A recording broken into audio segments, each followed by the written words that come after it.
Good evening, everyone. Thank you all for joining in today evening for this orientation program for the Certified Internal Auditor Certification course.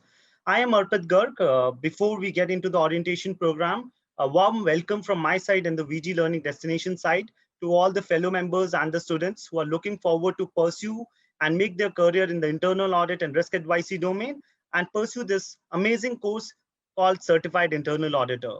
Before we begin, my good wishes to all of you and hope you are doing a good you are staying in the good health and your family is doing well in this pandemic time. I will set the context of today's orientation program by going to the next slide, which is agenda, where we will be talking what we are going to cover today. Okay, so we start with introduction. There will be two types of introduction that we're going to do. One is I will be talking about myself. I would request if a couple of fellow members and students who have enrolled for this session and who are planning to enroll can come up and talk about themselves, like your name, the organization you're working with, number of years of experience you have, and why do you want to pursue your course in CIA? Like, what is your expectation of this entire program? So these are the four questions. My request is if a couple of fellow members will come up and say, it will be great for other co-peers and other students and colleagues to know that who are they studying with. See, this is a completely different course as compared to a exam-oriented course, because here we have a lot of practical learnings along with the certification program. So as I said, so we'll have two sort of introductions. One is for the people introduction, which will be me and you introducing about yourselves. The second will be the brief about CIA program, a quick introduction about CIA program.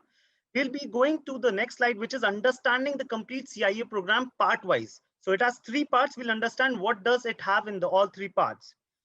We will understand the registration process with IIA for CIA certification, what CIA Part 1 covers, the glimpse software and the study material you will be getting to complete the CIA program, what you will be referring to for your studies, what will be our approach during the study sessions, the CIA Part 1 schedule, that what is the schedule of the class, understanding the IPPF framework. So we'll be covering one topic, which is understanding the IPPF framework, and then we'll give you the coordinates and how you can get in touch to pursue and enroll for this sessions and enroll for this entire program to pursue the CIA program. I hope you all are clear. Is that clear? Can anyone say, is it audible? Great. So to start with, guys, I am Arpit Garg. I'm a qualified chartered accountant. I qualified back in November 2014. I hope you all have seen my introductory session that we have given on the CIA program. I think it's just a 25 minutes video which is uploaded on the VG Learning Destination YouTube channel. My recommendation is please go through that. It has very critical components of the entire CIA program.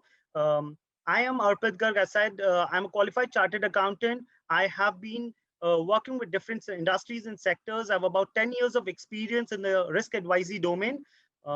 I was earlier associated with EY India as a senior consultant, before which I was with Genpact Enterprises Consulting for a couple of years, like 3.5, 4 years. And before which I did my internship from SNB, Sahani Natarajan in Behel. From the last 2.5 years, I am running my own risk consulting firm in the name of Riskman Consulting. So that's briefly about my 10 years of experience across different consulting firms. I have worked across different sector folks from EPC industry to the textile manufacturing industry, more than 10 industries, sectors I have worked upon.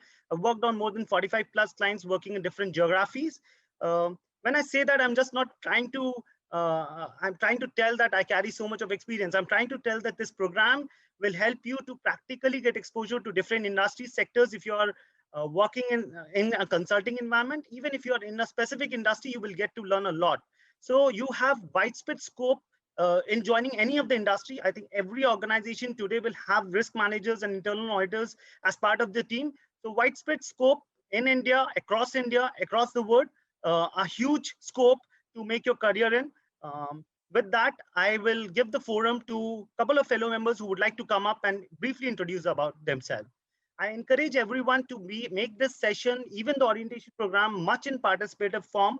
You can unmute yourself, come up and see. Take this opportunity not only to learn the CIA program, but to co-peer yourself with co-peer and network with other students. Earlier, when we used to do the classroom trainings, we used to get connected with so many friends and colleagues, right? Today, whom we are working with and whom we are connected with. Considering this is a virtual session, please don't think it as since it's a live session, we should take this opportunity to make this session more and more interactive, more participative, and let know each other. Let know each other, so that we know that who are the people, what is sort of experience you bring in, what is the different organization you're working with. Someone on any day will have any query, can at least reach out to each other. So I think take the maximum out of it, not only from studies and examination point of view, but also from practical learning point of view, connecting point of view, and everything. So over to you guys. Next 5 minutes, a quick introduction about yourself, the name, designation, a name, a number of years of experience, your reason for joining the CIA program. Over to you guys. Can I have anyone volunteers, any students who can talk about themselves? Prateek, Vijaya, Charan. Himanshu, please go ahead. So I'm going first with Prateek. Hello, am I audible? Yeah, hi Arpita, hi everyone. My name is CA Pratik Vasa. I qualified my chartered accountancy course in November 2018, and I'm also a BCom graduate done from University of Mumbai. I am basically Mumbai based. Currently, I am working as a senior consultant with A&B Global. I am into TMT vertical, and overall, I am having 6 years of experience apart from my articleship. And prior to joining A&B, I was working with Mazars India, BDO, and Protiviti. And I did my articleship from Sheran Associates, wherein I, like for last 6 years, I'm into risk advisory services. And reason for joining CI is basically to boost my career more into CI and understand more about the internal knowledge and provide good,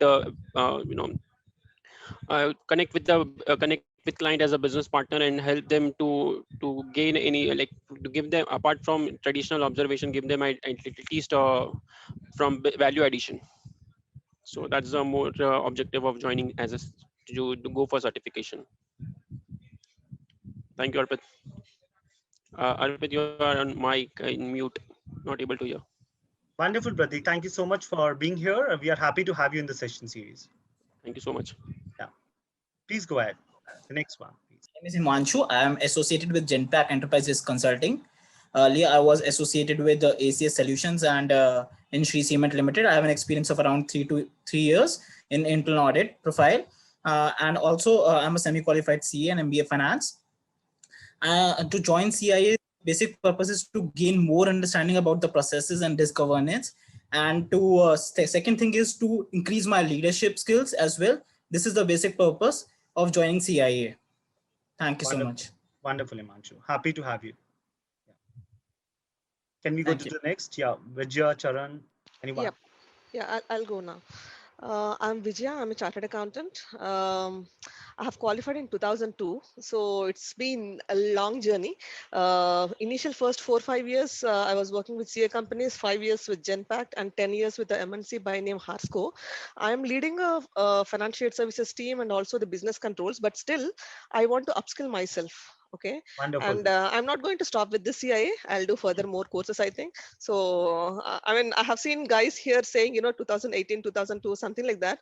But yeah, I mean, I definitely want to learn and, gain more qualifications, which will help any individual, I believe. So that is the reason I'm here. Yes. Yeah.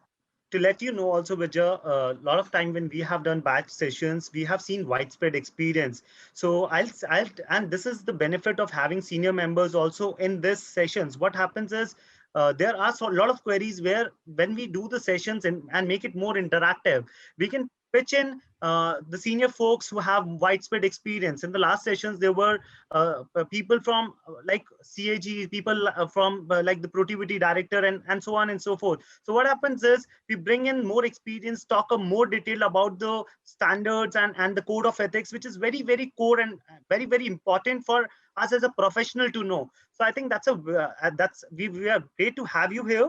And plus, at the same time, I must say, learning that never stops. So of course, it's a very good thought that continue to pursue the different certifications and continue to learn in the profession. I think that's the most beautiful thing to be a professional. Yep. Thank you Yep. so much, Right. Vijay, once again. Yep.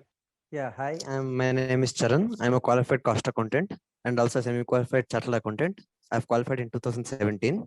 I have a 3 years of work experience in internal audits and also statutory audits. Wonderful. The main thing to join CIA is only one thing: to enhance my knowledge in internal auditing and boost up my career into that field. So thank you so much. Wonderful, Charan. Yeah. Thanks so much. Can we have Namita? Hello. Hi, Namita. Hey, hi. So I'm based out in Bangalore and I'm currently working in Accenture right now. Previously, I was a part of AIG. And since now we are in the acquisition, I'm a part of Accenture and I'm working in financial controls division. So wanted to upskill myself because I'm a graduate and my knowledge about audits and controls is quite limited and which is very much needed for my work. So upskilling myself and also this will be a level up in my career. So that is the reason I've enrolled for this course. Thank Wonderful, Namita. Thank you for joining in. Yeah. you. Thank you. Can we have Nirvana, Sheetal or Vishal? Yeah, any one of them. Yeah, hello, I am Nirvana. I qualified in November 2018. I'm working with Deloitte right now, but I'll move with EY from 17th May. Wonderful. Yeah, I'm in business consulting risk division, and the reason for joining is just to upskill myself because I think it will help me on my day-to-day work. So that's the reason why I'm here. Wonderful, wonderful. Can we have the next one, please? Hi, am I audible? Yes, Hi, Vishal. my name is Vishal. I hope all of you are doing with good health. I qualified my chartered accountant in 2012. I've been working as an internal auditor since last 7 years. Now I'm based in Chhattisgarh and I'm working as an internal auditor in the same company. And I want to join CIA to boost up my professional career and bring more skill in my work. Wonderful. And I wish everyone very good luck, and I'm happy to be a part of this forum. Wonderful. Thank you so much. Happy to have you. Yes. Anyone who's left? Sheetal, I think you are left. Myself, Sheetal Vaswan, and I am a postgraduate, and I have an experience of 8 years. And previously, I was working with Agilent Technologies, and now with pneumatic engineers. And as per me, there is no age to start your career with any kind of course. So I'm just looking forward for this, and I don't have any kind of experience in internal auditing. But Okay. as per me, auditing is something like to learn everything every day and to understanding the concept of the business, how it goes, and to enhance my communication, leadership skills, and how can I add some value to the business Absolutely. and to exposure in so many areas. That is my perspective and that is my expectation for this particular course. Wonderful, wonderful, Sheetal. Happy to have you here.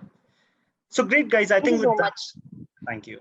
So great, guys. With that, I think we know now each other at least. We know 10 of us, 11 of us. We know each other now. Who are there? Which part of the So good, folks. So what I was saying is, it's good that we have now 10 members talking about each other, and we know who are the people in the session, which part of the country they stay, which company and sector they're working in, how many numbers of years of experience they have.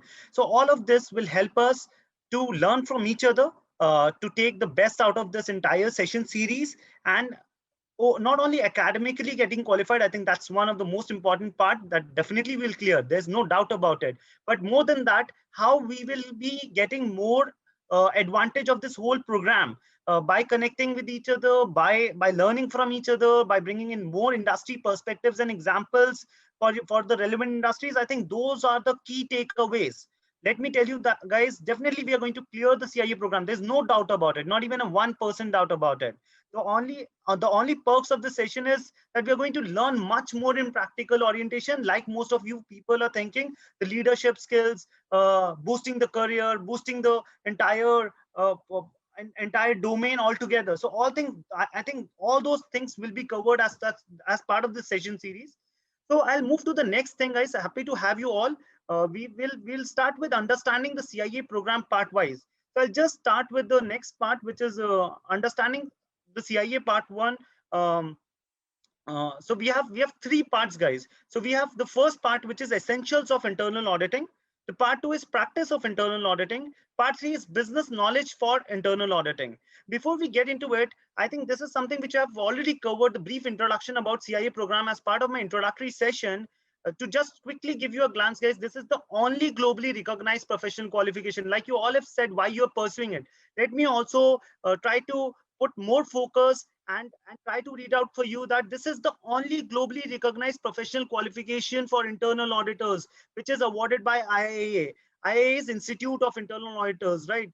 So this is very globally recognized. You can work in any country. If you have the certification, you will get a lot of weightage if you have this qualification, not only in India, across the world. Trust me, across the world. Okay. And even outside India, the CIA is more considered than being just a basic qualified chartered accountant. Also, let me tell you that. Of course, if you are a CA, have X numbers of years of experience, then and just having a CIA will differentiate. But just having a CA versus CIA is more globally recognized in the internal audit domain across the world. That's what I would like to tell you. It is the flagship certification for internal auditors. And IAA always recommends that this particular certification is owned and availed by or certified, that most of the internal auditors should get the certification in the CIA. So that's what is recommended by the IAA. There are three parts. We are moving to the three parts that I was talking about. So we have three parts. Part one is essential of internal auditing, where we have 7 units. Okay. Part two is practice of internal auditing, where we have 9 units to cover. We have part three, where we have 14 units to cover. So all these parts are having different level of you can say complexity. So like part one is essentials, which more talks about the basics of internal auditing. Okay, it talks about different foundations of internal auditing. What are the different standards in internal auditing? How as internal auditor it is expected to be independent? What should be objectivity? What is our proficiency in this internal audit domain? What we need to take care when we are performing internal audit? The QAIP program, the governance, what is an understanding of governance? What are the roles and responsibilities of a board? What is the roles and responsibilities of internal auditor? What is the roles of responsibility of senior management across governance, risk management, control areas? We'll understand a lot about control types and frameworks. So when I say control types and frameworks, it includes your POSO framework, the Foreign Corrupt Practices Act framework, the COBIT framework, which is on the IT side, the SOX framework, and so on and so forth. So we'll understand different control frameworks which have been published. We'll understand different control types, different processes, different controls that are linked to those processes, and importance. What are the different risks in each process? All of this is something we are going to cover as part of part one's session series. Okay, so this is 7 units, folks. The next part is on the practice of internal auditing, that how we conduct the internal audit, from engagement planning to the communication of results to the management, is something that is covered in part 2. And part 3 is more about business knowledge for internal auditing. It has 14 units. It has 4 sections, which includes the business acumen, information security, information technology, and financial management. I hope you're clear now with what is in part 1, part 2, and part 3 CIA program. Can I have the answers? Can I please hear out if anyone has any doubt so far?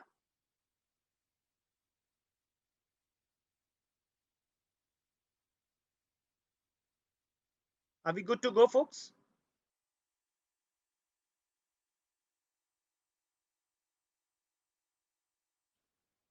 I guess Vishal has some doubt. Vishal, you can unmute yourself and please go ahead. Okay, no doubt. Wonderful, guys. So, like I said, now we are going to focus and talk about more on the part 1, which is essential of internal auditing. Let me also tell you, you all can appear any part. So it is not mandatory that one has to appear part 1 first and then part 2 and then part 3. Anyone can attend any part, part 3 can be first picked up, part 2 can be first picked up, part 1 can be first picked up, anything. But we'll go in the flow. We'll start with part 1, we'll go to part 2, and then we'll go to part 3. Okay. And let me also tell you right away that as per my experience and what I've heard from other fellow members, part 1 is somewhere where the most senior folks, like the most folks who have 10 years, 15 years, 20 years of experience on and over that, face the most difficulty to clear the part 1 program. And people who are freshers, the very limited experience on the practical ground, face the maximum problem in part 3, which is business knowledge for internal auditing, because there we need a lot of experience practical wise.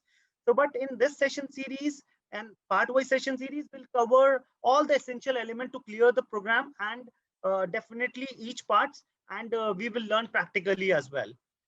So that's about the brief about the overall CIA part 1 CIA program, including all the 3 parts.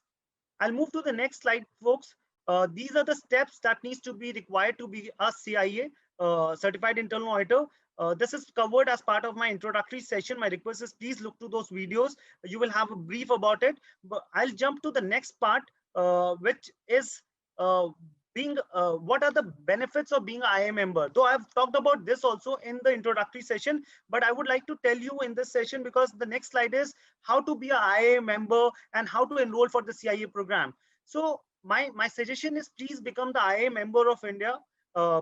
The reason is because the examination fee for the CIA program, if you become the IA member, then you will save $674 in completing the CIA certification. For a non-member, the application fee for the program is $230, while the special pricing for IA India is only $86.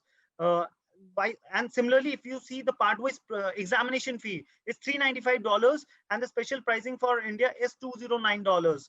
Okay, so with that, you will save $674, which is a significant value. Not only as an IA member, you will save this amount, but also there are so many other things that IA India does for its members through trainings, free training sessions, by bringing a community, by bringing in a network, by giving you a lot of resources from a IA monthly magazine to the important articles and blogs that are important for your career. So my strong suggestion is please become IA member if you are not so far.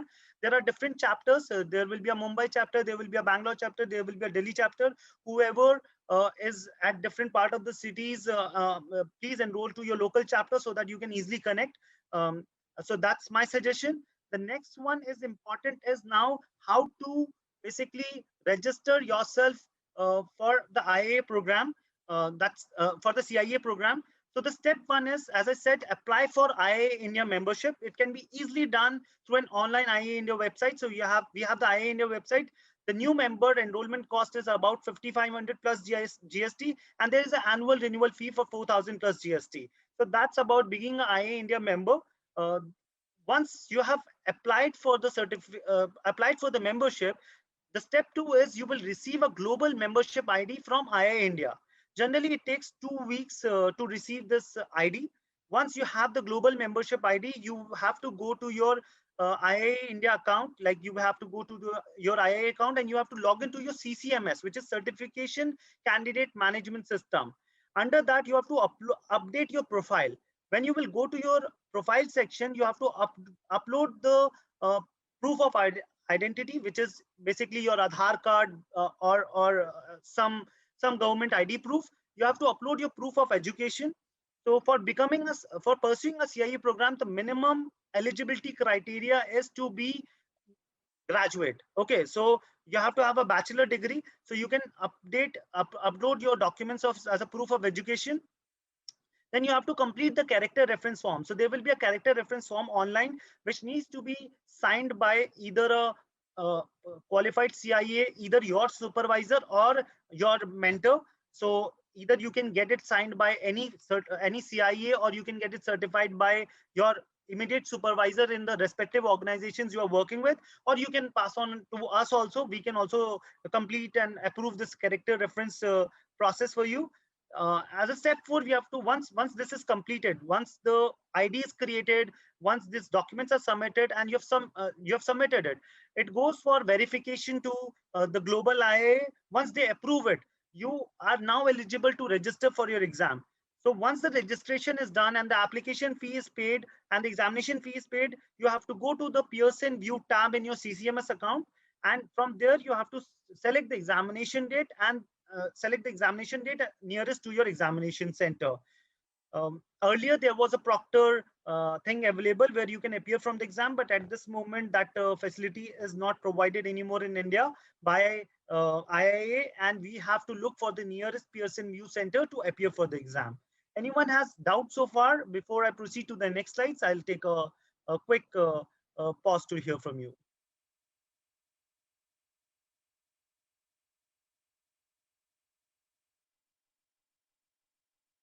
Okay, so I'll go one by one. So I have two doubts so far. Charan is asking me, will the character reference certification be sent through the mail to the person? Yes. So once you have online applied for the characters reference form, like you have filled the details and then you put in the email ID of the person whom you want to send it for the approver. Once you send it, it will automatically come to the person's email ID, and there he has to approve it or disapprove it. If he approves it, it will automatically gets approved. So that is how it is. I have another question from Vijaya asking is, how is the split of units versus sections differ? So see, sections are the broad sections. If you see, if I go to the previous slides, so in the part 1, we have 7 units and 6 sections. So section 1 is foundation of internal auditing, which is one section.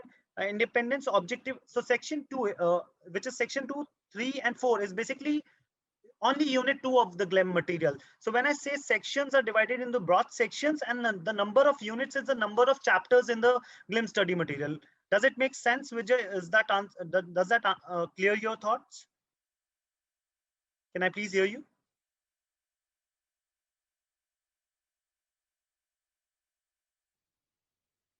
Wonderful.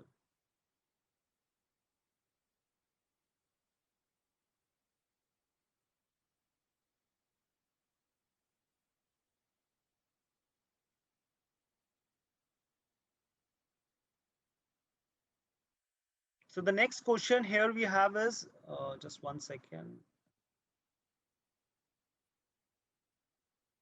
Can we have a gap between step 3 and step 4? Yes, of course, we can have a gap between the step 3 and step 4. We can create the, we can apply for the membership. We can create our CCMS account. And once we have registered for the exam, let me tell you also, guys, once we have registered for the CIA program, we'll have 3 years to complete the whole of the CIA program. But yes, we can always register for the exam anytime.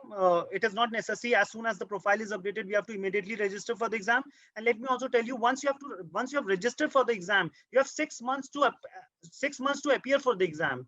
So even if you have paid the examination fee today, you have 6 months window to complete and appear for the exam. Otherwise, your this fee will be either you have to mandatorily appear or you have to apply for the extension. If you apply for the extension, then there is another additional fee for extension, which is about $75 US.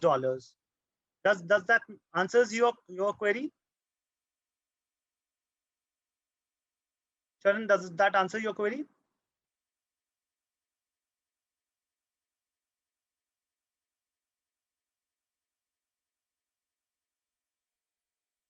Guys, you can unmute yourself and also reply. Not necessary, you have to go to the chat box. Wonderful. So with that, I hope I've cleared so far whatever the doubts have been. So registration process is mandatory, guys. I believe that you should, if you have made up your mind to pursue the CIA program, you can start this registration process with IIA. VG Learning Destination will definitely help you. You have any doubts about the process, you can reach out to us and we'll help you with the entire registration process. And it takes some time to complete this things. So my suggestion is utilize this time when you have made up your mind to pursue the CIA program. Okay, so I'll move to the next slides, guys. Now the CIA Part 1 coverage.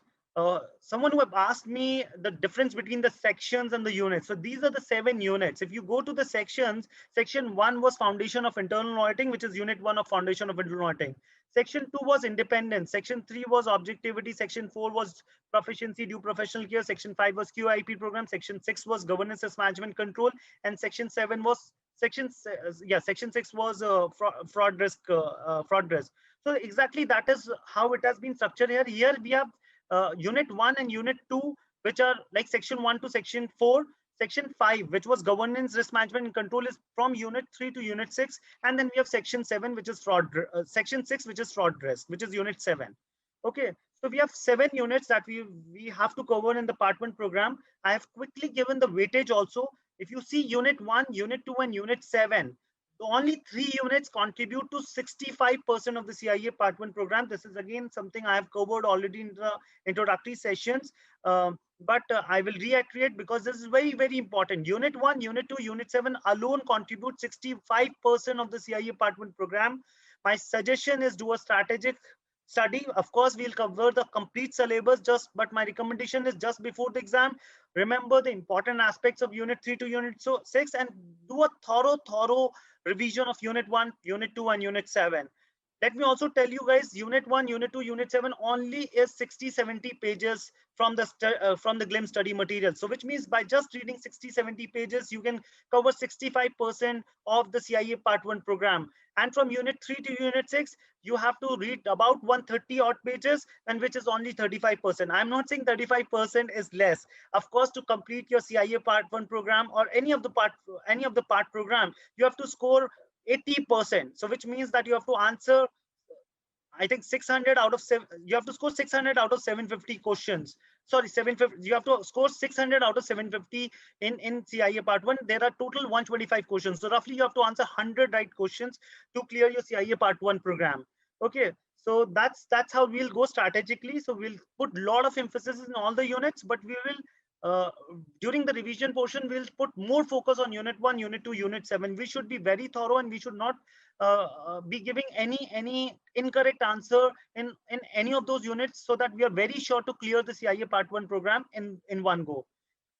I'll again put a hold to listen from you. If you have any doubt, please let me know. Anyone has any doubt so far?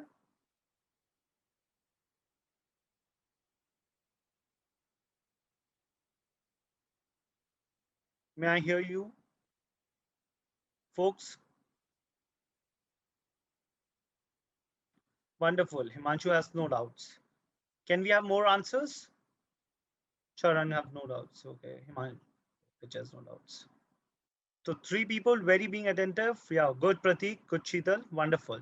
So we have no doubt so far. Wonderful, folks.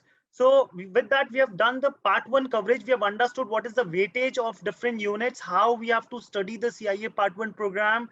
Definitely, we are going to clear the Part 1 program. Don't be worried. The only thing is how we will practically apply this. That is the best takeaway in the session series. We have to learn how to apply this practically so that we become a better internal auditor, folks. Okay. So now quickly, let's understand what is you will be getting to pursue and to basically to go through during your CIA Part 1 study sessions. So I have been informed that you're going to get the printed books for each of the CIA Part 1, Part 2, Part 3, Part 3. So you're going to get this printed books for each of these parts. So which means that you can easily study. Then you are going to have unlimited access to the Glimpse of software for your practice questions. There are about 753 MCQs. So let me tell you guys, this entire CIA sessions or CIA program, you can say, is completely MCQ based. There is no subjective questions. So this is a choice based multiple choice questions you will get in the exam. The only thing is, which is very, very important, is that this questions and answers, these answers will be very confusing. So we have to learn how to eliminate the possible options that have been given in an answer. So that is very, very important, how to eliminate, and that will only come when we have understood the complete study material. We have gone through the complete content. We are confident about our concepts. So that will only come with that. So we have 753 MCQs questions that will be available for your preparations from the Glemt software, which you can practice. You can practice it unit wise by the way, or once you have gone through it, you can just select all the units and then the random questions comes in from a different units. So you can do it either unit wise or complete for the complete part together. And of course, you will get the recorded sessions of our sessions in your LMS system. You will be provided access to the LMS system post your enrollments. For whoever has done the enrollments, you will get those access IDs. So you can anytime go through these recorded sessions and clarify your concepts. So I hope you're clear with the software that you're going to be made available for your learning and the study material. And trust me, this is sufficient. This is sufficient to clear your CIA Part 1 program. Is that clear, guys? May I know from you?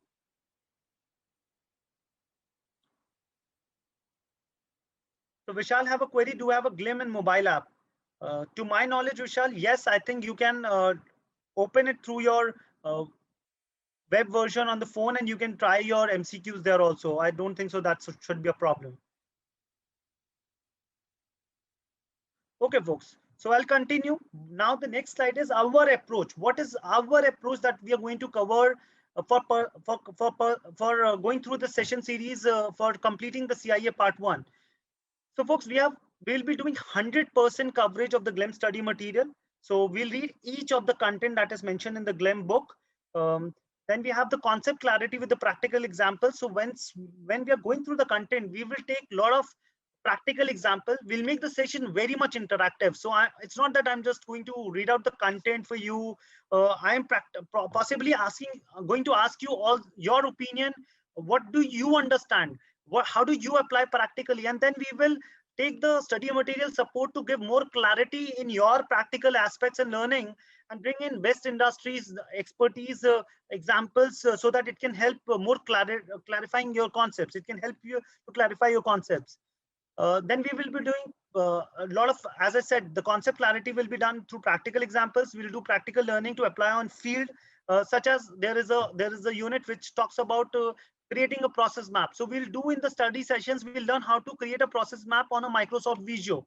So we'll make the sessions not only from exam orientation, I'm again and again saying that, we will learn it from the practical aspects also. My personal view is that we should learn it more practically, so that once we have become the CIA, then also the person whom we are going to work with, the person, either our supervisors, either the client, or either our juniors, anyone should think that yes, after pursuing the CIA program, the person doesn't just have a theoretical knowledge, he also or she also understand it practically. They are applying on the ground. You see, the people who are 5 years, 6 years, 7 years, or 15 years, 20 years experience, out of the CIA program, they should learn that from so many years where they were going wrong actually. Okay, so how to implement the entire this flagship program of the IA is something that we are going to learn during the session series. Okay, the MCQs, which is very important from exam orientation. The one most important thing that will be a key takeaways slide for you all. There, after each session that we have completed, we'll have the things to remember section, which will have the key words that, okay, this is something I have to remember. Okay, and these things to remember is basically from exam orientation. There are very small and basic concepts that will be confused in the examination. To help you to not get trap of the questions, we have the things to remember and the key takeaway slide, which helps you to remember the key aspects in the units and how do we differentiate things. Then of course, in the every session that we start, we'll do a revision of the previous session, and we'll have the Q&A session separately. I hope we are clear with the approach. Anyone has any doubt on the approach before we proceed further? Himanshu has a question. When we talking of process mapping, are we talking of SOP preparation? No. So Himanshu, SOP preparation is absolutely different. It's more from a process narratives point of view. Process mapping is basically creating a flow chart or a graphical presentation of the entire business value chain. So that is something we are going to learn. So the graphical flowchart, which you may have seen in your practical internal auditing experience as well. Does it make sense? Himanshu, does that resolve your query? Vishal has a query. What about RCM? Vishal, RCM, risk control matrix, is another very, very important aspects of internal audit. We'll cover that as part of our sessions. No worries.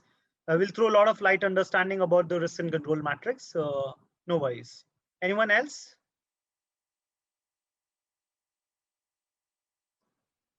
So are we good to go?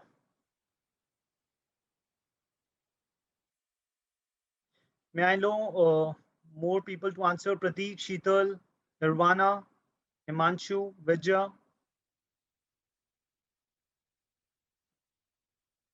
Are we all good to go?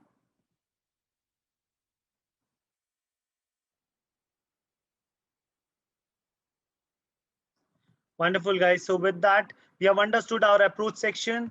The next is the study schedule.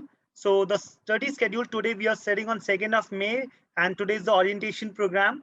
So today we'll be completing this orientation program. These are just the tentative timings from 6 in the evening to 9 p.m. in the evening. So we have kept it on the weekend so that a lot of our working professionals doesn't face problem in attending the sessions and have to look into the recorded versions. We would suggest 100% participation in the live session so that the session series altogether could become more interesting. So we have kept it in the evening between 6 to 9. Please try to accommodate during the sessions. So for I think Sunday should not be a problem for most of them. Saturday would be a problem for a couple of fellow members because of the office. But my request is, if only for the 5-6 weeks that we are trying to do this, please try to accommodate your schedule in the evening on the Saturday. And I hope these are the tentative timings. Sometimes it may take a little extra, sometimes it may take a little early also, depending on the unit that we are covering.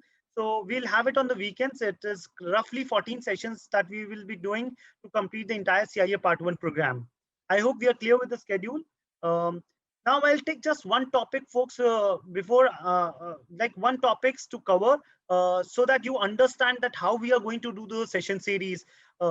Is that fine? Before I jump into the topic, is that now are we clear with the critical aspects of the introduction of the CIA program, the different parts that we have, the registration process, what is covered in the part 1, the glimpse software and the study material that we're going to look into, our approach, the schedule. So are we all clear so far before we jump into one unit, and are we excited to start basically this learning of the CIA with the one topic that we're going to cover in today's session?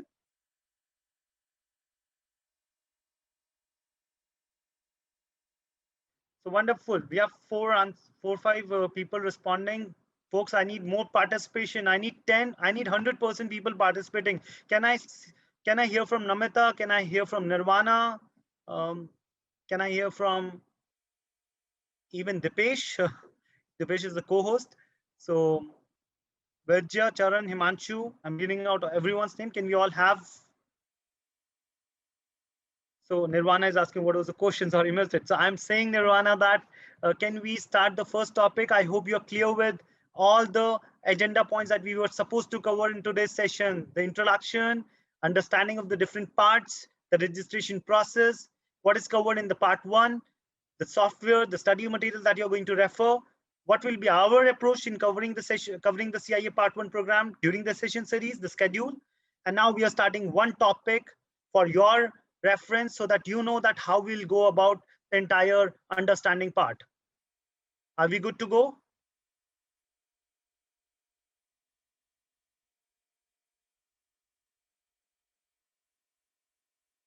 Wonderful.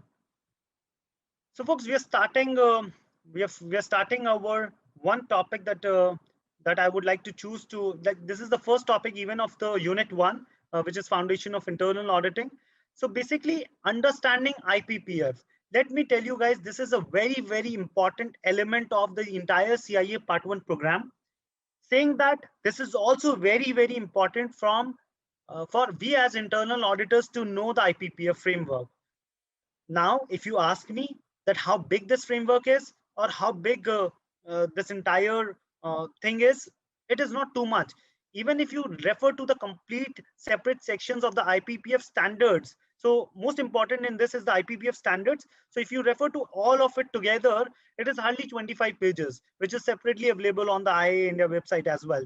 So, but this is very, very important to know to know as from examination perspective as well as from the practical perspective. So before wasting any more time, let me give you a quick introduction about this topic, IPPF.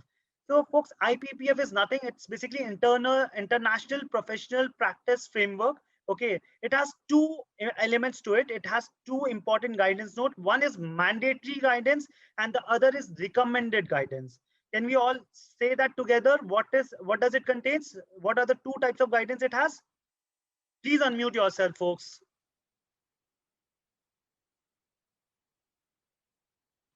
I think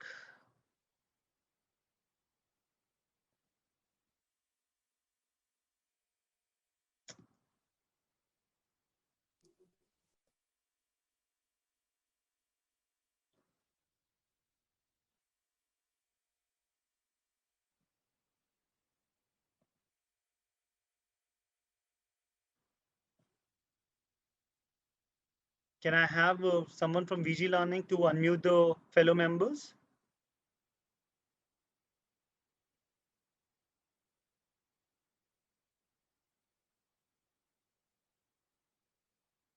Folks, you can write in the chat box. I think, yes, please write on the chat box. Okay, so Himanshu writes mandatory and recommended. Yeah. Yeah, they have unmuted actually. So mandatory guidance and recommended guidance. Okay, great, Charan.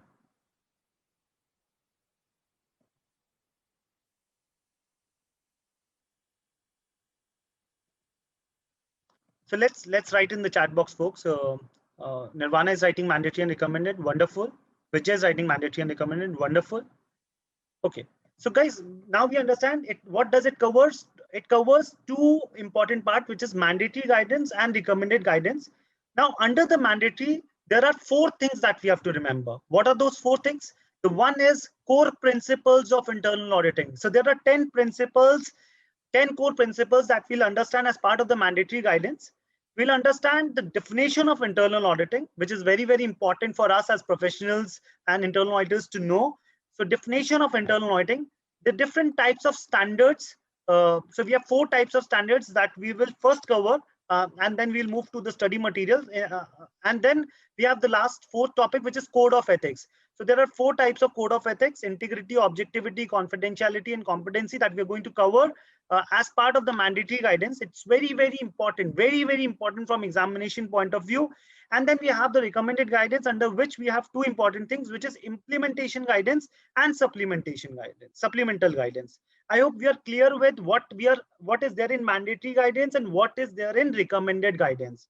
Okay, so now before we jump into understanding of the core principles, definition, code of ethics, I want to give you a, first of all, overview of the standards, which is very, very important.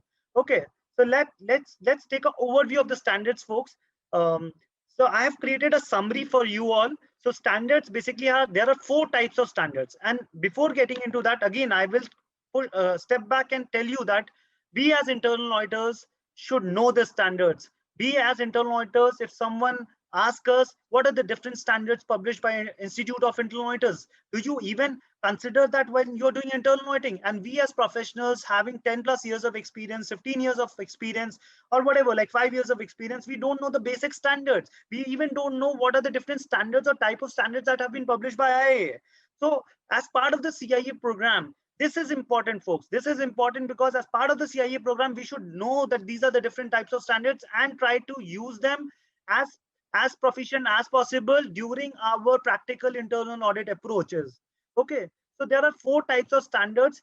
The one is attribute standards. Attribute standards, there are total 19 attribute standards. Okay, then we have performance standards. There are 33 performance standards. Then we have interpretation and implementation standards. So let's understand what are these attribute standards now. So basically attribute standards governs. Okay, now we have to remember this. Attribute standards governs the responsibilities, attitudes, and actions of the organization, internal audit activity, and internal auditors, individual internal auditors. So basically attribute standard tell us that this is our responsibility, this is our attitude, this should be our attitude when we are doing the internal audit activity, this should be organization's overall approach towards internal audit activity. What is performance? Basically, performance is basically, it governs the nature of internal auditing, that how an internal auditing needs to be done, and it provides the quality criteria for evaluating the internal audit performance. So basically, how the internal audit needs to be done is governed by performance standard, and then measuring the doing the performance evaluation is done through the performance standard. I hope that is clear. So 19 attribute standard is something that we are going to cover in the part 1 program. Performance standard, these are 33 performance standard that is largely covered in part 2 and part 3 of the CIA program.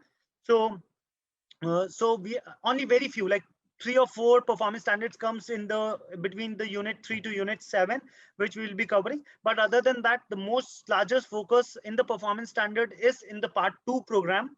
Okay, interpretations is basically, interpretation standards are basically clarifications for terms and conditions in the attribute and performance standard. So basically, attribute standard will tell that this needs to be done. Okay, performance standard will tell that this is how the internal audit activity will be carried, plus how this is how we have to evaluate the performance of the internal audit activity. Okay, interpretation standards will basically clarify the terms and conditions that are mentioned in attribute and performance standard. So suppose attribute standard says that ABC needs to be done. Interpretation standard will say what is ABC, what is to be done. Okay, so it will further elaborate what is written in attribute and performance standard. Implementation standard expand upon the other category of standards. Again, guys, this is important from examination point of view. There may be a possible question which says that which standard expand upon other category of standards. What will be your answer in such a case? Can I have the answer, please? Implementation. Wonderful. Himanshu is, I think, implementation. Anyone else? Nirvana, implementation. Wonderful. So exactly, guys. So implementation standard expand upon other category of standards, that is attribute standards and performance standards. Basically, implementation standard provides requirements that are applicable to the assurance and consulting services. So when we are performing any audit, implementation standard basically says that how it needs to be done. Okay, so I hope now we are clear. We have total 4 types of standards: attribute standard, performance standards, interpretation standards, and implementation standards. Under attribute standards, we have 19 standards. Okay, now you will ask me probably, sir, do we need to remember all these 19 attribute standards? So attribute standards, basically the series is through 1000 series, 1000 series, performance is 2000 series. So do we need to remember all the numbers of the standards? No. Are these very big voluminous standards like we have learned in the chartered accountancy course or any other certification?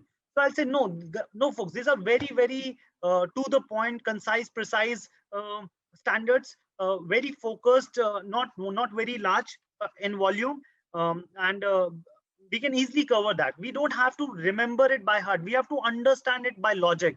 Question examination is not going to ask you which is standard 1200, what is standard 1100, or so on and so forth. The examiner is going to test you on the understanding of your standards. Okay, so that is about the standards, folks. This is the basically the list of 19 attribute standards, which covers your purpose, authority, and responsibility as a 1000 series. So if you see everything as part of the attribute standard is 1000 series, right? So we have purpose, authority, and responsibility. So what is the purpose of internal auditor, internal audit activity? Who gives us authority to perform the internal audit activity? What is our responsibility as internal auditors? So this is something that we are going to learn. In fact, this is something that we'll be covering today also. So 1000 is that. Then we have 1010, which is recognizing mandatory guidance in the internal audit charter. Then we have 1100, which covers independence and objectivity. 1110, organization independence, direct interaction with the board, CAE roles beyond internal auditing, individual objectivity, impairment to individual or objectivity. So this is all this 19 standards is that we are going to cover as part of the part 1 sessions. Okay, to give you a surprise element, folks, this entire attribute standards, 19 attribute standards, will just cover in the first 2 units. So all this 19 standards is covered in the first 2 units, which is study unit 1 and study unit 2. And that's why that contributes individually about 55% of the CIA part 1 program. Does it make sense to you? Can I have the answers, please? Are you all with me so far? Yes, we understand. Wonderful. So now I will quickly go to the main content of the GLEM. We'll cover the IPPF understanding from the study material. Then we will do some sample questions. Very quickly, we'll cover 2-3 questions. And with that, we will leave the session open for any further questions if you all have as part of this orientation program. So I'll jump to the GLEM study unit, folks. My purpose here is to cover the complete complete go through the GLEM study material so that we are very, very confident when you are going for the exams. So it is very important for us to have a thorough understanding and coverage of the GLEM content, because with that, it not only helps us to answer the questions appropriately, it helps us to build the confidence also. It will help us to build the confidence. Yes, we have gone through the content. We have done adequate practice for the available questions and MCQ questions. We have understood the concept clarity. We have the things to remember sections, that what we need to remember. How do we differentiate between key things as part of the entire study material? So these are most important learnings to clear your part 1 program. So we'll cover everything. Okay. So we are starting with now the GLEM material. Okay. So the first topic, like it is understanding about the IPPF framework, so which is International Professional Practice Framework. Folks, we are now covering the first thing, which is mission. So what is mission as per the Institute of Internal Auditors? For internal audit activity, what is the mission of IIA? So let us understand. The IIA defines the mission of internal audit as follows. So, to enhance and protect organization value by providing risk-based and objective assurance, advice, and insight. What do we understand? So this is something that we do when we do internal audit assignment, right? We try to enhance and protect the organization value by providing a risk-based and objective assurance, advice, and insight. So we look into the process, we understand the process, we try to enhance and protect the organization value. So organization value will be what? To provide the customers, you can say, to provide the customers the right set of services, the right set of products, the quality products. So suppose we are doing a quality audit, our outlook should be that when we are looking into the quality controls, we should be looking into those aspects, that the quality manual that the organization has prepared, we are complying to that quality manual, right? So what I'm trying to say, as any internal audit exercise or any internal audit engagement that we are trying to do, so what we are trying to do is we enhance and protect organization value by providing a risk-based. What can go wrong in the process? So by providing a risk-based and objective assurance, so we go through the documents, we cover the complete scope areas with objectivity, and we provide our advice and insights that what is going wrong in the process. So and how we can add value to the organization and enhance the process efficiency. So that is our mission basically, which IIA says, to enhance and protect organization value by providing a risk-based and objective assurance, advice, and insight. Facilitating the achievements of the mission is the IPPF. Okay, the IPPF organizes the IIA authoritative guidance so that it is accessible and strengthens the IIA as a global standard setter. The IPPF contains 2 things, which is mandatory guidance and recommended guidance. So now we have already covered this picture, which is mandatory guidance have 4 things: core principles, definition, standard, code of ethics, and recommended guidance have 2 things, which is implementation guidance and supplemental guidance. See, it is also given in the GLEM study material a success tip that knowledge of the IPPF is important for understanding and distinguishing among the elements of the authoritative guidance on internal auditing. But it is more important that you understand and can accurately apply the content contained in the IPPF. Part 1 and 2 of the CIE exam primarily test understanding and application of IPPF content. Very, very important from your overall exam perspective, both for your part 1 and part 2. Part 1, it will test you on attribute standards. Part 2, it will test you on performance standards. Okay. Now we are starting first thing, which is mandatory guidance. Adherence to the mandatory guidance is essential for the professional practice of internal auditing. So we as internal auditors has to mandatorily adhere to the standards, adhere to the definition of internal auditing, adhere to the code of ethics, adhere to the core principles that is defined under the part of mandatory guidance. Okay, the mandatory guidance consists of 4 elements: the core principles for the professional practice of internal auditing, the definition of internal auditing, the code of ethics, and the standards. Now there are 10 core principles. If you ask me, so do I need to remember all those core principles? My suggestion is no. Please don't try to learn it. Try to understand. Being an internal auditor, you also know that you have to have a logical mindset. You have to have a good business acumen to be a good internal auditor.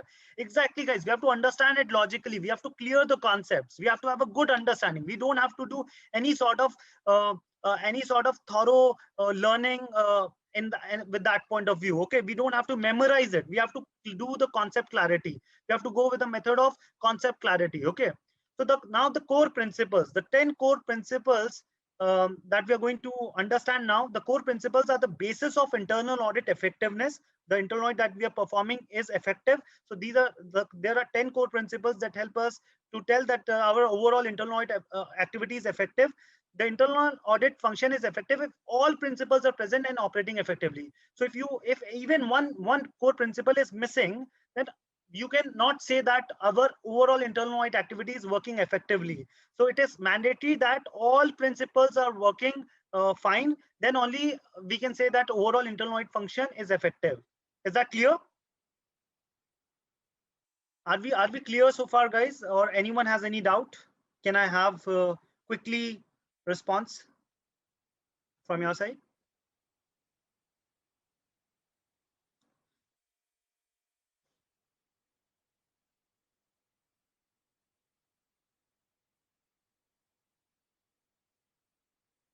Wonderful.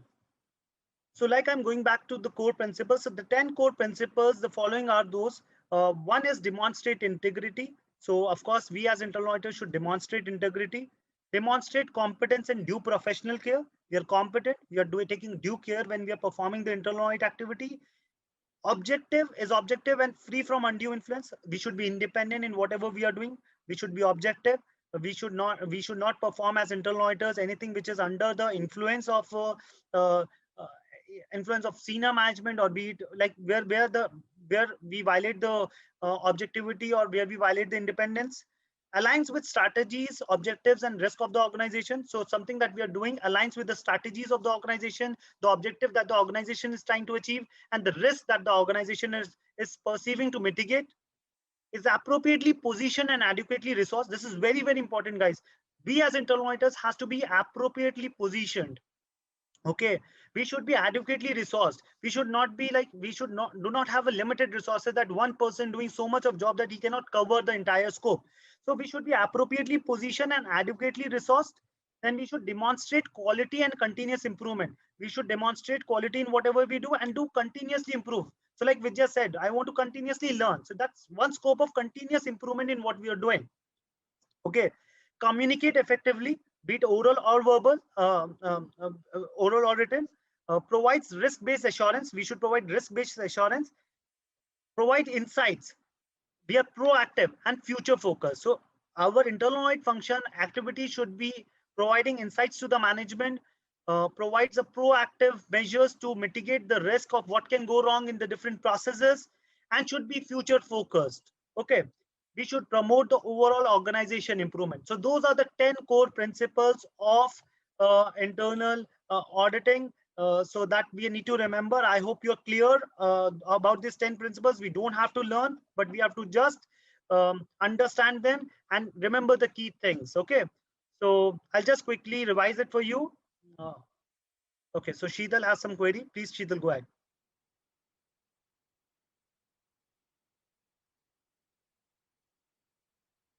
Vishal is asking what is insight. I'll come on that. Okay, mistake. Okay, so Vishal, you are asking what is insight. So insight is basically, you can see is that suppose you have given a review of HR and payroll process. Okay, so you are looking into the process, you are understanding the process and giving the insights in that process. Okay, what can go wrong? Giving the insights of the complete business value chain, that this is how the things are working and these are the areas where the things can go wrong. Okay, so the risk and what is the control that you want to put in place, or what is the existing control, how that control can fail, and due to which what can go wrong to the company or the organization, or how does it going to impact. So you're going to give insights to the management, to the process owners, to the stakeholders basically. I hope that is clear.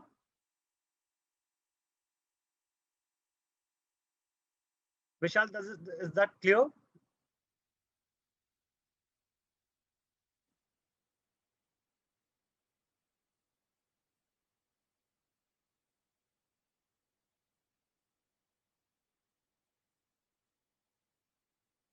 Okay. So Vishal is asking, how is it different from promotes organizational improvement? Which is very, very good idea, very, very good, in fact, question. So see, this all together, this core principles all together helps you to tell that overall internal audit activity is effective.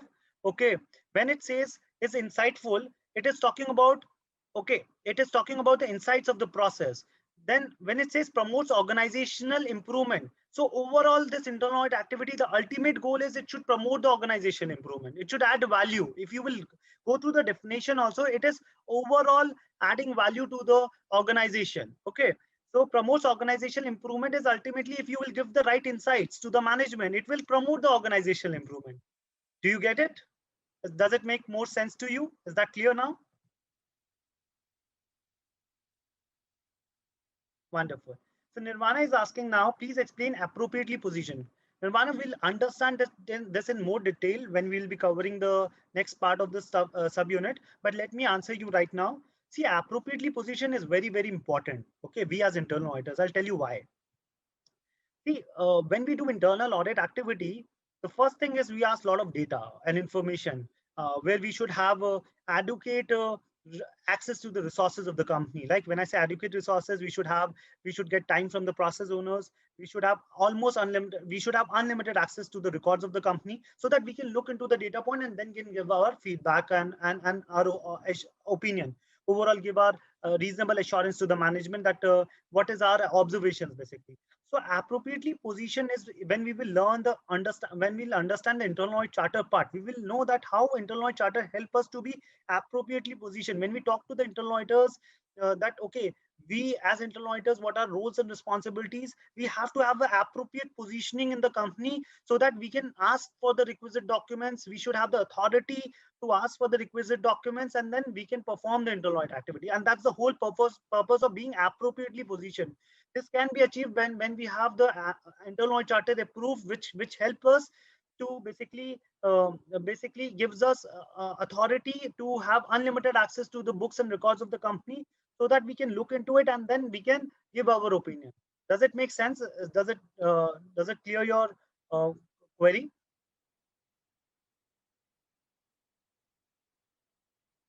Okay, wonderful. She says yes. Okay, so now we have understood the 10 core principles of the internal auditing. We'll quickly start with definition of internal auditing. Any volunteer who want to talk about their understanding of internal auditing, what do you understand by internal auditing, or as per you, what is internal auditing? What are the key things that we do? Before that, Sheetal, any query? Sheetal has some query. Let me just check. Sheetal, please go ahead. You have again raised your hand. I hope you're not going to write my mistakes, sir. No query.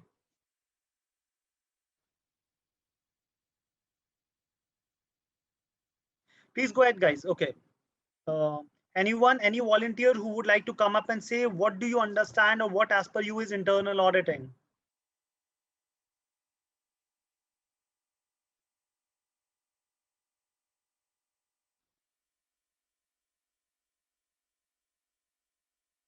Himanshu says to provide value addition through assurance and consulting. Okay. Anyone else?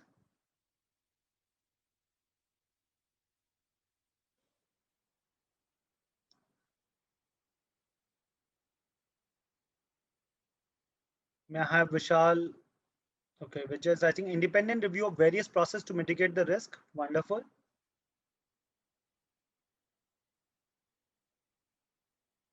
Can I have more answers, please? Nirvana, Vishal, Sheetal, Prateek, Charan.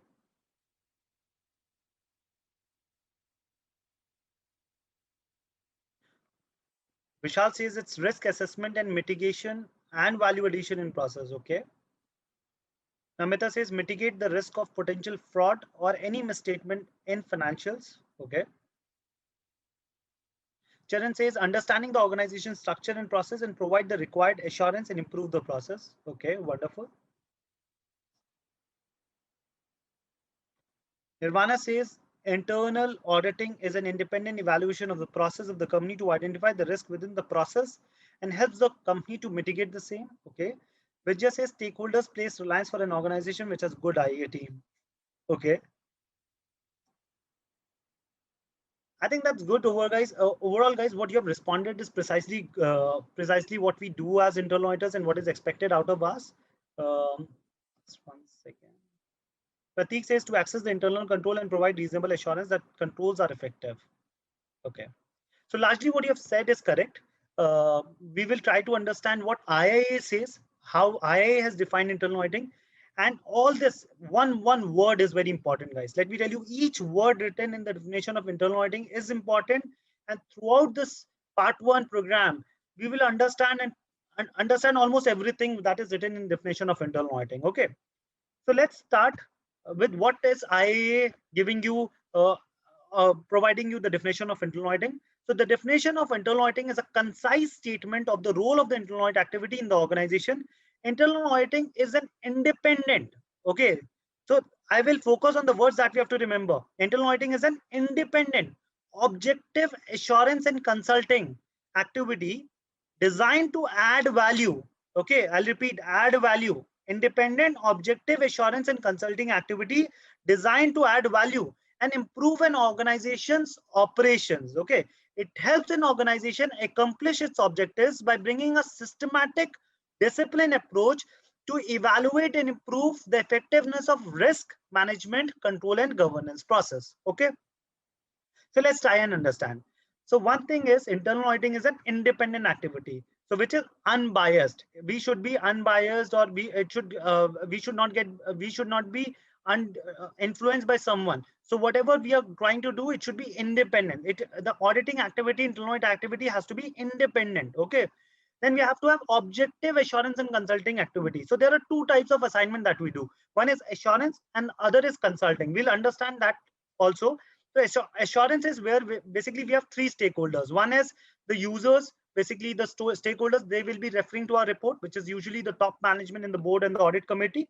Then we have auditors like we, who are going to perform the audit. And then we have auditees or the process owners whose function or whose areas we are going to audit. Okay. So in assurance, we have three stakeholders largely. And what our role is, basically, as per the defined scope, we give reasonable assurance whether the controls are working effectively or not, or what are possibly the key risk areas in that process, or what is going wrong, or what are the best industry practices that can be implemented by the organization to further improve.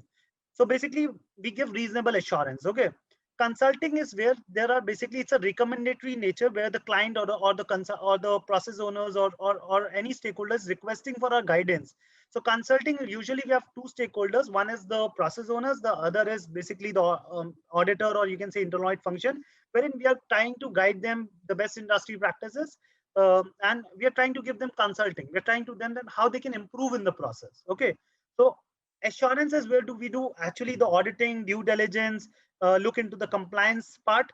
Consulting is more from the guidance perspective. Okay. So internal auditing is what? It's an independent, objective assurance and consulting activity designed to add value. So whatever we do, we try to add value and improve the organization operations. Okay. See this word add value. I think all of us as professionals would have heard from our seniors that how do we add value to the stakeholders? What is our internal audit report is going to add value to the process owners? How are we adding value to our team?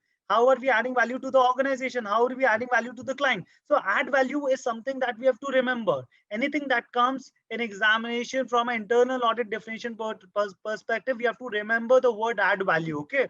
So independent, objective assurance and consulting activity designed to add value and improve an organization operations.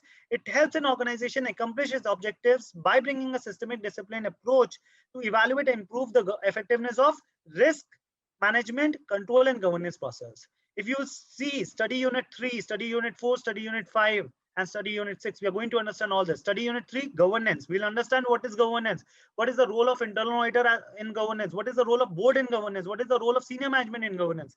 Likewise, we'll understand what is risk management. What is the role of internal auditor in risk management? What is the role of board in risk management? What is the role of senior management in risk management?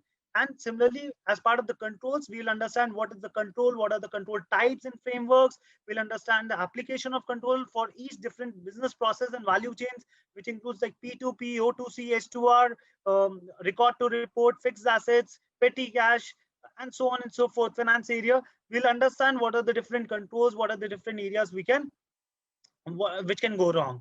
Okay, so I hope now we are clear with the definition of internal auditing and the core principles. So we have covered the two aspects of mandatory guidance. Are we clear so far, guys? Before we proceed into the next one, which is standards, what we have already covered, we'll quickly revise that. Are we all clear so far?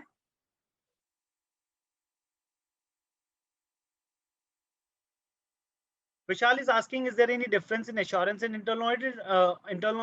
Vishal, internal audit is part of the assurance engagements. I hope that's clear.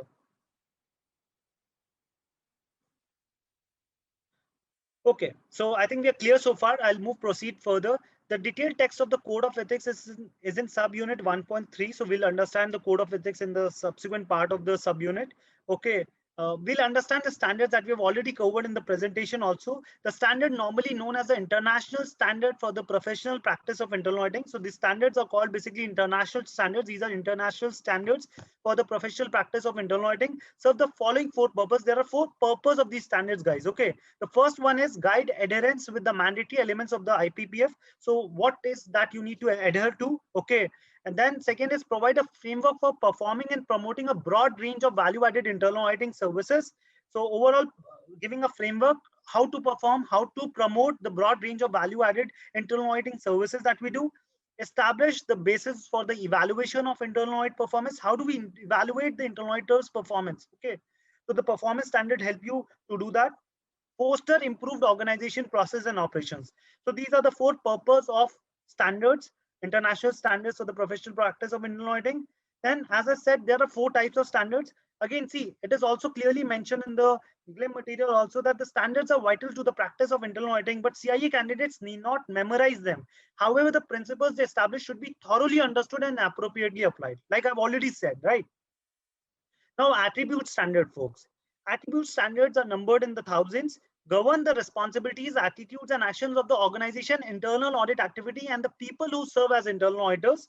Okay, so overall internal audit activity function, what we do, how we should do, okay, and the people who serve as individual internal auditors. So we as internal auditors who serve the internal audit function, it governs attribute standards, governs the responsibilities, the attitudes and actions that we have to carry during our internal audit engagements. Okay, so then we have attribute standard 1000 talks also about the purpose, authority, and responsibility. So the purpose, authority, and responsibility of internal audit activity must be formally defined in the internal audit charter. As part of the subunit 1, in the later part of this subunit, we'll understand what is internal audit charter, how it helps us to provide the how it describes the purpose of internal audit activity, how it gives us the authority to perform the internal audit activity, what are the responsibilities that are defined in the internal audit charter. So the purpose, authority, and responsibility of the internal audit activity must be formally defined in the internal audit charter, consistent with the mission of the internal audit and the mandatory elements of the IPPF. I hope you all are clear with the mandatory elements. What are the four things in mandatory elements? Can anyone tell from the participants? What are the four things covered in the mandatory elements? I'll ask Prateek, please go ahead.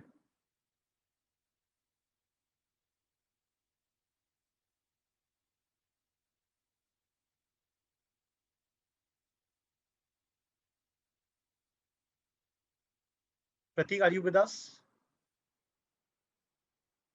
Providing guidance. So no, what are the four things that are covered in mandatory guidance? No, Sheetal says attribute standard, performance standard, interpretation, implementation. These are four types of standards.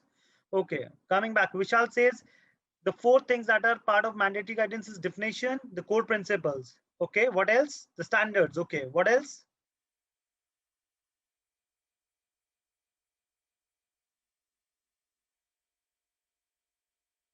Core principles, definition, standards, and code of ethics. Completely completed that, Vijaya. Wonderful. So with that, now we understand, guys. So that's the reason you have to continue to participate in the sessions, guys. So mandatory guidance cover 4 things we have to remember. The core principles. How many core principles? Can anyone tell? How many core principles? Sheetal says 10. Wonderful. So definition of internal auditing, we all know. Okay. So then we also know the standards. Now what? Okay. So now still I'm receiving response 10. Okay. Nirvana says 19. 19 are attribute standards. Sheetal says earlier attribute standard, performance standard, interpretation and implementation. Sheetal, these are 4 different types of standards which is covered under the standards. Okay. So mandatory guidance covers standards under which these are the 4 different types of standards. And code of ethics. So code of ethics, there are 4 types of code of ethics that we'll cover later, which includes integrity, objectivity, confidentiality, and competency. The CAE must periodically review the internal audit charter and present it to the senior management and the board for approval. So this will be covered as part of the internal audit charter content when we're going to cover that. So then we have performance standard, folks. Performance standard numbered in the 2000 govern the nature of the internal auditing and provide quality criteria for evaluating the internal audit functions performance. Performance standards also appear in the boxes with green highlighting example below. So performance standard example is 2120 risk management. The internal audit activity must evaluate the effectiveness and contribute to the improvement of risk management processes. Okay, so this is expected out of internal audit activity. Then we have interpretations. We have already covered what is interpretation. Basically, interpretation clarifies the terms and conditions. We have to remember interpretation standards clarify the terms and concepts referred to in attribute and performance standards. Interpretation appears in boxes with blue highlighting. Interpretation standard, again, one example is given. The internal audit charter is a formal document. So internal audit charter, there's something which is written in attribute and performance standard. The interpretation standard will clarify. Okay, the internal audit charter is a formal document that defines the internal audit activity, purpose, authority, and responsibility. The internal audit charter establishes the internal audit activity position within the organization, including the nature of the chief audit executive's functional reporting relationship with the board, authorize access to the records, personal and physical properties relevant to the performance of engagement, and defines the scope of internal audit activities. Final approval of the internal audit charter resides with the board. So guys, this is completely part of the internal audit charter, which we'll later cover. It is just one example of interpretation standards. So there is a word which is written in a standard, which is either attribute standard or performance standard. It will further elaborate it. That is all about it. Okay. So for example, attribute standard here is 1000. It says purpose, authority, and responsibility. It used the word internal audit charter. Okay. So basically, interpretation standards further clarify the terms and conditions that is mentioned in the attribute standard. So attribute standard 1000, and which is also interpretation of that standard, which is 1000. The internal audit charter is what is this complete document. Okay, are you able to understand how it get links? Attribute standard and performance standards basically tell what needs to be done. Okay, it has different governance thing. So attribute standards governs the internal audit function and the internal auditors.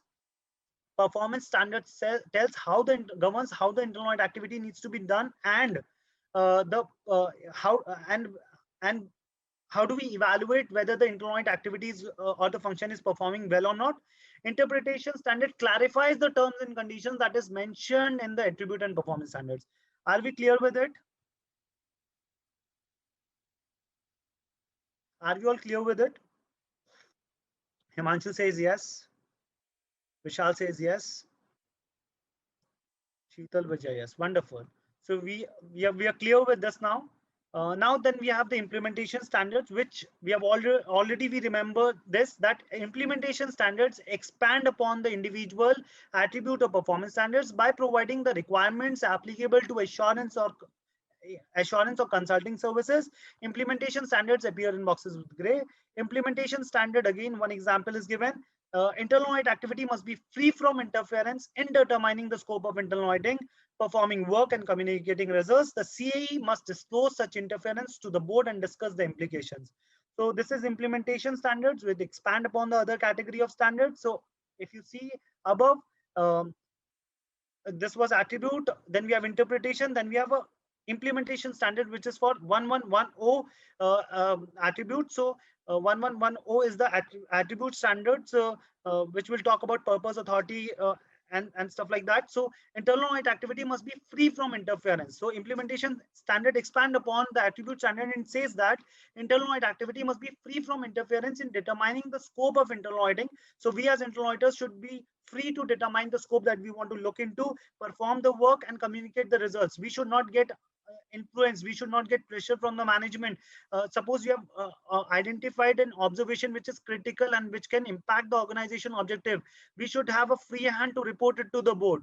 We should not be pressurized. Suppose the CAE must disclose such interference, suppose the management, senior management is interfering, in that case we have to disclose such interference to the board and discuss the implications. Okay. So guys, this is important. The core principles and the definition of internal auditing are encompassed in the code of ethics and the standards. Thus, conformance with the code and the standards demonstrate conformance with all the mandatory elements of the IPPF. What do we understand by this? The core principles, the 10 core principles and the definition of internal auditing is already encompassed in the code of ethics and standards. So standards and code of ethics together cover the core principles and the definition of internal auditing. So if we are complying to the standards, if we are complying to the code of ethics, we can give a conformance that we are complying to the IPPF framework. Okay. This is very, very important, folks. Again, when we will understand, when we will cover study unit 1 and study unit 2 as part of the QAIP program, which is Quality Assurance Improvement Program, this is one thing which we will remember, and there are possible questions from the exam that that will come, that when can we as internal auditor can give conformance that we are complying with the IPPF framework. So in that case, conformance can be given when we are complying to the code of ethics and the standards. Okay, I hope this is clear so far. So then we have recommended guidance, guys. The pronouncement that constitutes recommended guidance have been developed by the IAA through a formal approval process. They describe practices for effective implementation of the core principles, the definition of internal auditing, the code of ethics and the standards. The two recommended elements of the IPPF are implementation guidance, IG, and supplemental guidance. So these are the two things. Whenever we are going to cover the attribute standards, we'll in the later part of the units, we will first cover the attribute standards, then we will read the interpretation guidance, then we'll read the implementation guidance also. Okay. So I hope, guys, now we are clear with overall the mandatory elements of the IPPF framework, the recommended part, 4 things in mandatory guidance, the core principles, definition of internal auditing, the standards, 4 types of standards, attribute, performance, interpretation, implementation, and the code of ethics. The 4 types of code of ethics also: integrity, objectivity, confidentiality, competency. Okay. So recommended in guidance, we have 2 recommended guidance. One is implementation guidance and the second is supplemental guidance. I hope we are clear with now overall understanding of the IPPF framework. We'll cover one more part, which is purpose, authority, and responsibility of the internal audit activity. What is our purpose? What is our responsibility as internal auditors? And what is our authority? Who gives us authority to perform the internal audit activity? Are we all clear so far? Can I please have the answers?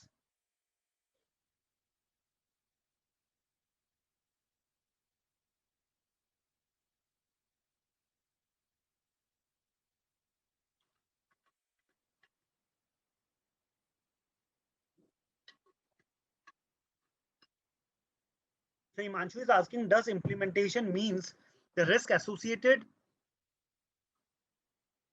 with the internal audit charter? Himanshu, I'm not clear with your question. Can you please repeat that or further elaborate it?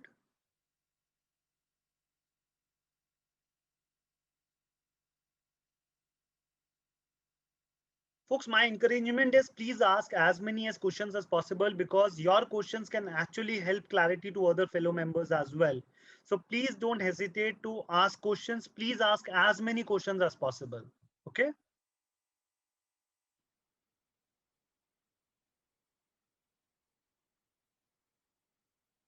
So when we are drafting internal audit charter, does implementation standard will apply? That's Himanshu's question. So Himanshu, I'll tell, internal audit charter is part of the attribute standard. Implementation standard will give the further guidance that how internal audit charter can be prepared.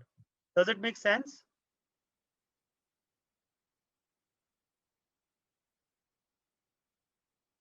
Okay, great.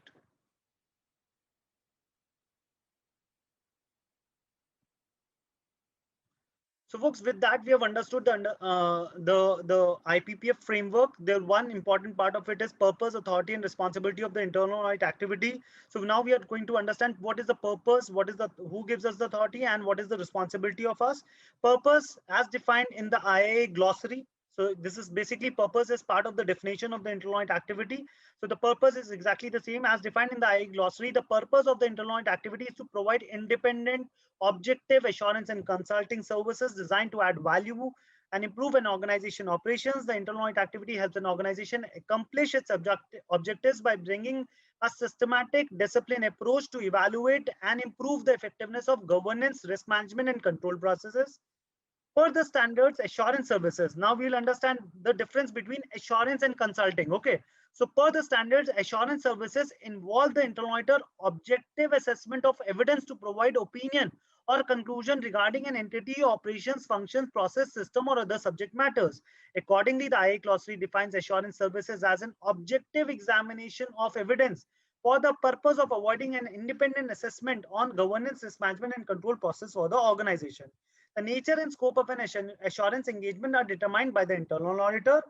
There are three parties, as I have already said. There are three parties in the assurance services or assurance engagement. The process owners, that is a person or group directly involved with the entity, operation, function, process, system, or other subject matter. Basically, the process owner for whose area we are going to audit. Basically, the internal auditor, like we, the person or group making the assessment, and the user, the person or group using the assessment, the senior management, the board, the audit committee, the regulators. Okay, so these are the users who will use our internal audit report. Okay, so these are generally, there are three parties. Assurance services include performing financial, performance, compliance, system security, and due diligence engagements. Okay, so like one of our friend asked, internal audit. Internal audit will be part of the assurance engagement or assurance services. Okay, assurance services will include other financial due diligence, tax due diligence, or other due diligence engagements that we do. Looking into the compliance management of the company, whether the company is complying to all the respective regulatory frameworks. Such sort of engagements are usually giving assurance. We are going to give finally the opinion that yes, you are complying to so many based on our assessments or based on our internal audit engagement. We are giving our opinion that this is where things can go wrong, or this is how much you are complied. Based on the sample basis. So what I'm trying to say is assurance services include performing financial, performance, compliance, system security, and due diligence sort of engagements. And now we'll understand consulting services. Consulting services, as I said, are more from advisory and guidance nature. So it's advisory nature and are generally performed at a specific request of an engagement client. Accordingly, the IIA glossary defines consulting services as activities intended to add value and improve an organization governance, risk management, and control processes without the internal auditor assuming management's responsibility. Okay, so basically under assurance services, risk management, control, and governance is the responsibility of the management. They have to implement the control. They have to put the necessary control. We as internal auditors has to evaluate it. Okay. But in consulting services, we doesn't presume that this is management responsibility, because we are not giving any assurance. We are rather giving guidance. We are rather giving advice how they can improvise, how they can, how with our advice, our insights, they can add value in their processes. Okay, by helping them with the best industry practices.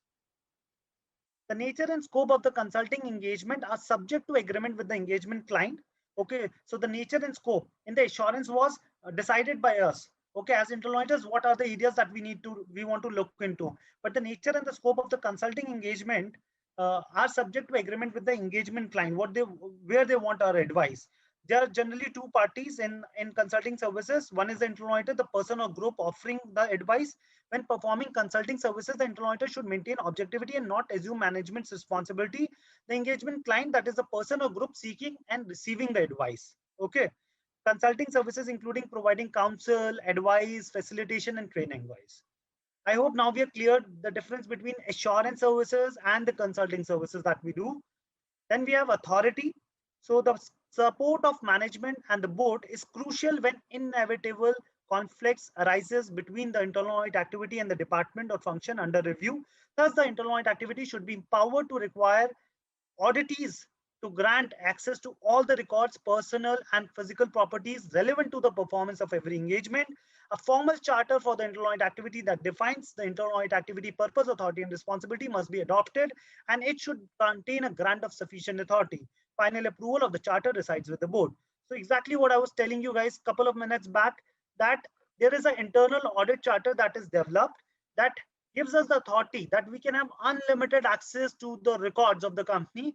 It also gives us authority that where to approach, whom to approach in case there is a conflict that arises.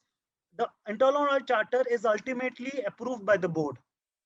Okay, so this is very crucial also, folks, because sometimes in our practical when we do internal audit engagements, sometimes the process owner says that this is a confidential information, we can't share it to the internal auditors. Suppose it's a pricing of the products, how the pricing is created for the products for any FMCG industry or any manufacturing industry, even service industry. So any industry, if we are talking about, the pricing is very, very confidential in nature, how the price is derived for a product or service. So in that case, which is the charter, which is the document that is going to give us the authority? Yes, we can look into how the pricing is created and see if there is the company is losing some aspects, is not concentrating on some aspects, or some aspects has been lose out when they are deriving the pricing, which is leading to the possible loss to the company. So that document is internal audit charter. Is that clear? Which document gives us authority? Can I have the answers, please?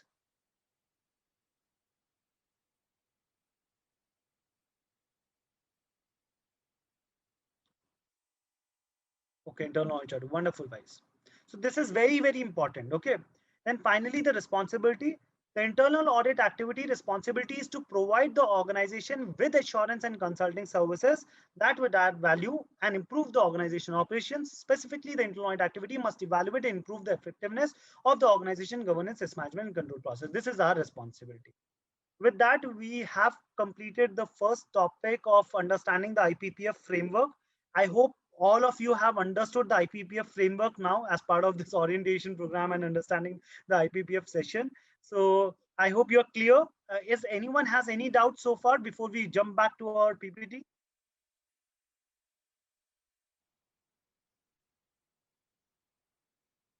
Can I have more answers, please?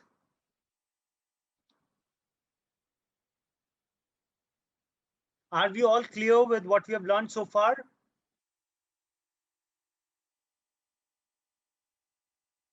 Okay, wonderful.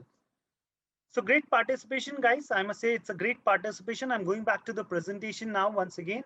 So now quickly, let's since we have understood the IPPF framework, there are 3 sample and illustrative questions for you, and you all have to answer. And I am assuming that all of you will give 100% correct answer. I want all the 10 participants to give the answer for it. So we are starting with first question, which is which standard expand upon the other category of standards? Is it in performance standards, attribute standard, implementation standards? All of the choices are correct. Please go ahead, guys. So 3, 4, okay, 5, 6, 7.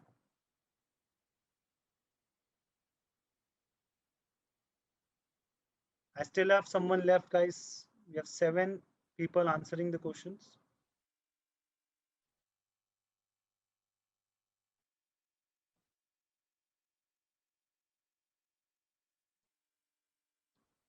Great. So everyone has answered now. So C is implementation is standard is correct. So very, very good. Good, guys. The next one is the purpose of the internal audit activity can be best described as adding value to the organization, provide additional assurance regarding fair presentation of financial statements, expressing an opinion on the adequate design and functioning of the system of internal control, assuring the absence of any that would materially affect the financial statements. May I know your answers? Wonderful. Wonderful. Wonderful. Wonderful, guys. All of you have answered correct. Wonderful. So add value, that comes from the definition of internal auditing, right? So this is how we will remember. We will remember the key words when we are covering the study material, folks, so that we can answer the right. We can choose the right option from the Q&A. Okay, from the MCQ question. The last one, the standards consist of 3 types of standards. Which standard apply to the characteristics of providers of internal audit services now? Is it implementation? Is it performance? Is it attribute, or is it independence? Please go ahead.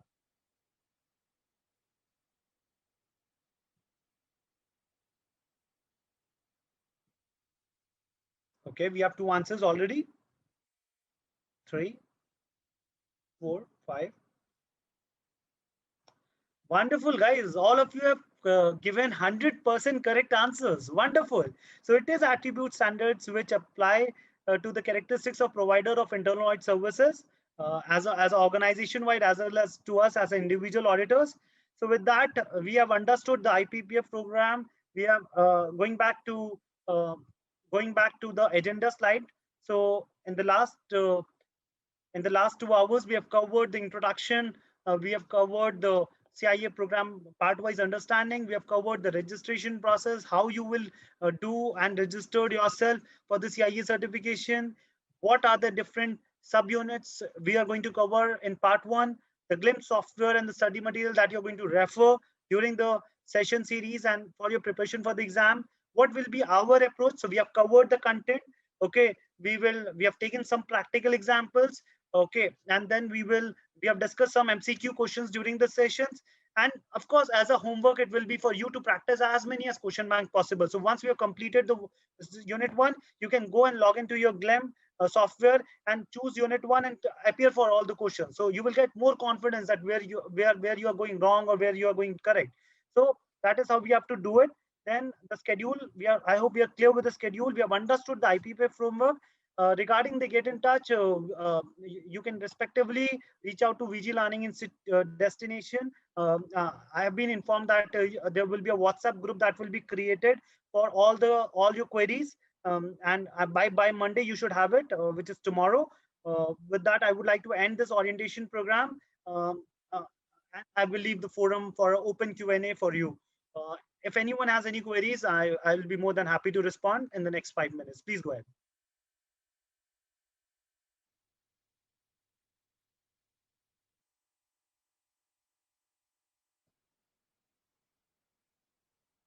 Folks, anyone has any query?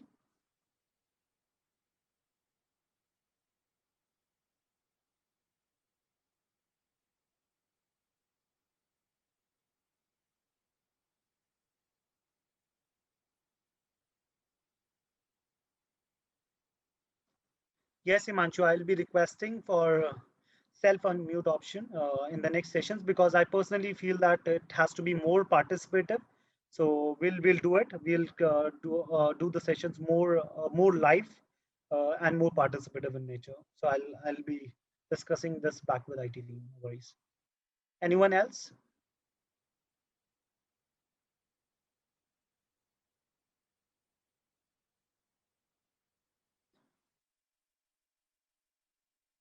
Vishal is asking login. Vishal, can you please elaborate your query? Login for?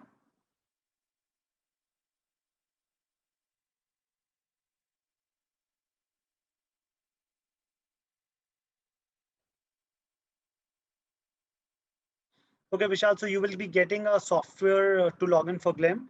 And these are administrative things, and I'm sure you can reach out to the Spock from VG Learning destination.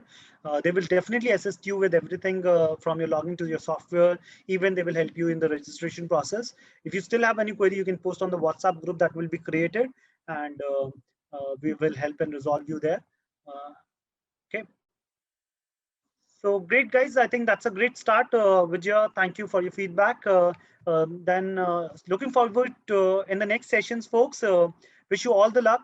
Please stay safe, stay healthy. Wish your family stay safe and healthy.